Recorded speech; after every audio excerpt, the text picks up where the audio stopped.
네, 간밤에 미국의 경제지표도 호조세로 발표가 됐고요. 오늘 오전에 중국의 경제지표 역시도 좀 개선세로 나오면서 아시아 주요 증시들 상승세입니다. 이렇게 관심이 많이 모아졌었던 중국의 경제지표들 객장여자에서 더 꼼꼼하게 살펴드리도록 하겠습니다. 오늘 오전이었습니다. 중국의 국가통계국에서는요, 지난 4분기 국내 총생산 7.9%를 기록했다고 발표했습니다. 전문가들이 내다봤던 7.8% 성장세를 넘어선 수준인데요. 전분기 7.4% 성장에서 가속화된 결과입니다. 이에 따라 중국의 경기 둔화에 대한 불안이 완화되는 것은 물론 올해 다시 8%대 성장률을 달성할 것이란 관측 커지고 있습니다. 함께 발표된 다른 경제지표 역시도 호조세를 보이고 있습니다. 지난달 산업 생산은 전년 동월 대비 10.3%나 증가했고요. 같은 기간 소매 판매도 15.2% 늘어나서 시장 전망치보다 각각 상회했습니다. 지난해 고정자산 투자 역시도 전년보다 20.6% 증가해서 시장 예상치와 거의 부합된 수준 발표가 났습니다. 이에 대한 증권사 의견도 살펴보겠습니다. 심재엽 신한금융투자연구원은 중국 경제지표가 개선될 때마다 국내 화학과 철강 업종이 동반 상승해왔고 지금도 동일한 패턴이 나타나고 있다는 말씀 주셨습니다. 올해 1분기에 화학과 철강주의 영업이익 증가율은 시장 평균치를 상회할 것으로 전망이 되고 있기 때문에 1분기 중에 화학 업종을 먼저 그리고 2분기로 가까워질수록 철강주의 관심 높이라는 전략 제시했습니다. 네, 사실 화장품이나 음식료, 유통과 같은 좀 내수주들, 소비 관련주들은 중국 소비 관련주로서 좀 많이 주목을 받아왔는데요. 전통적인 중국 관련주였던 기계와 화학, 철강 업종들은 그동안 좀 주목받지 못했던 게 사실입니다. 이번에 중국의 경제지표가 좀 발표가 되면서 더욱더 좀 관심이 높아지고 있는데요. 객장 5곳의 의견 확인해 보겠습니다. 먼저 오늘은 하나투자증권 동대문지점 신보람 대리 의견입니다. 화학주는 단기적으로 강세일 것으로 말씀 주셨습니다. 최선호주로는 금호석유를 말씀 주셨는데요. 합성 고무 시황이 개선되면서 본격적으로 실적 개선될 것으로 기대했습니다.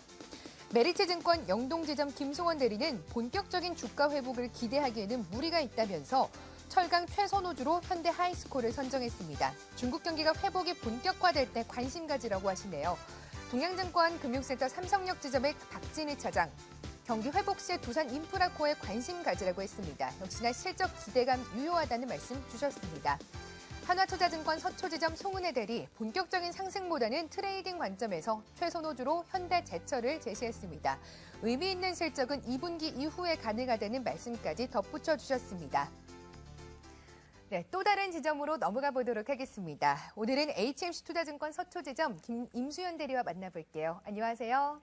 네, 안녕하세요. 네, 오늘 오전 중국에서 경제지표들 좀 호조세로 발표가 됐습니다. 어떤 종목에 가장 관심 두고 계신가요?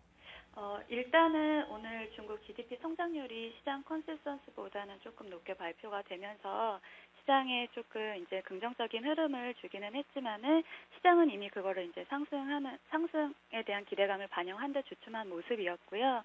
방향성은 일단은 바닥을 지나는 모습은 공감대가 형성이 되었는데 중국 같은 경우에는 신지도부가 경기 부양책과 동시에 경제 구조 개혁 등을 성장 제한 측면을 이렇게 성향을 가지고 있어서 모멘텀에 대한 강한 신뢰를 주지는 못한 상황입니다. 그래서 저 또한 이제 단기 급등에 따른 조정이 있을 걸로 보여지고요.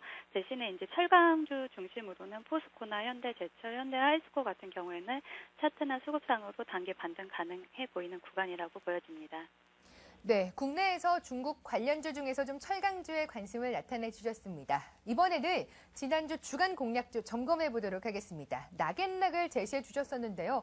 사실 이번 한 주 동안 주가 흐름 그렇게 순탄치 못했습니다. 25,000원 선 밑으로 주가가 떨어지기도 했는데요. 과연 앞으로의 좀 대응 전략은 어떻게 세워봐야 될까요? 네, 락앤락 지난주에 이제 말씀을 드렸는데 금주에 이제 중국이 산화 제한 정책을 기존보다는 좀 장기적으로 유지할 것으로 보이면서 최근에 역류와 밀폐 용기 부분에서 진출한 사업의 수익성에 대한 우려가 나타나면서 하락하는 모습이었는데요. 하락 구간에서 일부 기관 매도 물량이 많이 나오면서 손절가 밑으로 하락하는 모습이었습니다. 근데 오늘 같은 경우에도 일단 강한 반등 보여주지는 못하고 있고요. 만약에 24,000원 밑으로 빠진다고 하면은 추가 매수를 해서 단기 반등이 나올 때 28,000원 부근까지 목표가 가능해 보입니다. 네, 단기적으로 반등이 한 번 더 나오면 28,000원 목표가로 설정해 주셨습니다. 조금 더 힘을 내서요. 이번에 주간 공략주 목표 수익률 7% 달성할 수 있는 종목 소개받도록 할게요. 예, 이번 주에 제가 소개해드릴 종목은 코라홀딩스인데요. 코라홀딩스는 인도 차이나반도 내륙 국가인 라오스에서 중고차, 신차, 오토바이 수입, 제조, 판매하는 역외 회사입니다. 라오스는 아세안 회원국이고 승용차 보급률이 인구 1000명당 3대밖에 되지 않아서 아직 성장 잠재력이 매우 큰 시장이고요. 연 8% 경제 성장을 보여주는 나라로서 최근에 자동차 시장 같은 경우에는 도입기를 거쳐서 이제 성장기에 진입한 회사입니다. 그래서 이제 작년에 보면은 중고차 판매가 전면 금지되기도 했는데 이를 대체하기 위해서 자체적으로 픽업 트랙 제조를 올해 3월부터 시작할 계획이고요. 향후 3년 동안 연평균 한 30% 정도 매출 성장을 주도할 수 있을 것으로 전망을 합니다.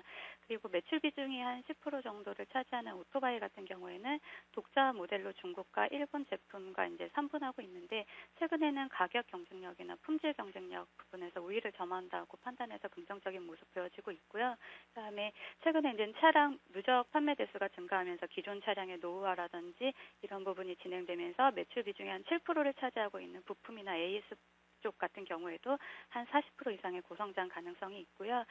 주가 흐름을 보면은 최근에 4개월 동안 박스권 흐름을 보이고 있는데 이런 부분에서 변동성도 크게 나타났던 구간도 지났고 지금은 이제 단기 이제 반등 가능해 보이는 구간으로 7% 가능해 보입니다. 그리고 손절가는 122평선이 17,500원이고요.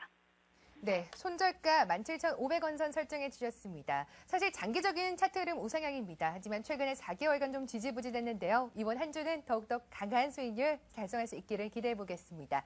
객장 여자에서는 HMC 투자증권 임수연 대리와 함께했습니다. 말씀 감사합니다. 감사합니다.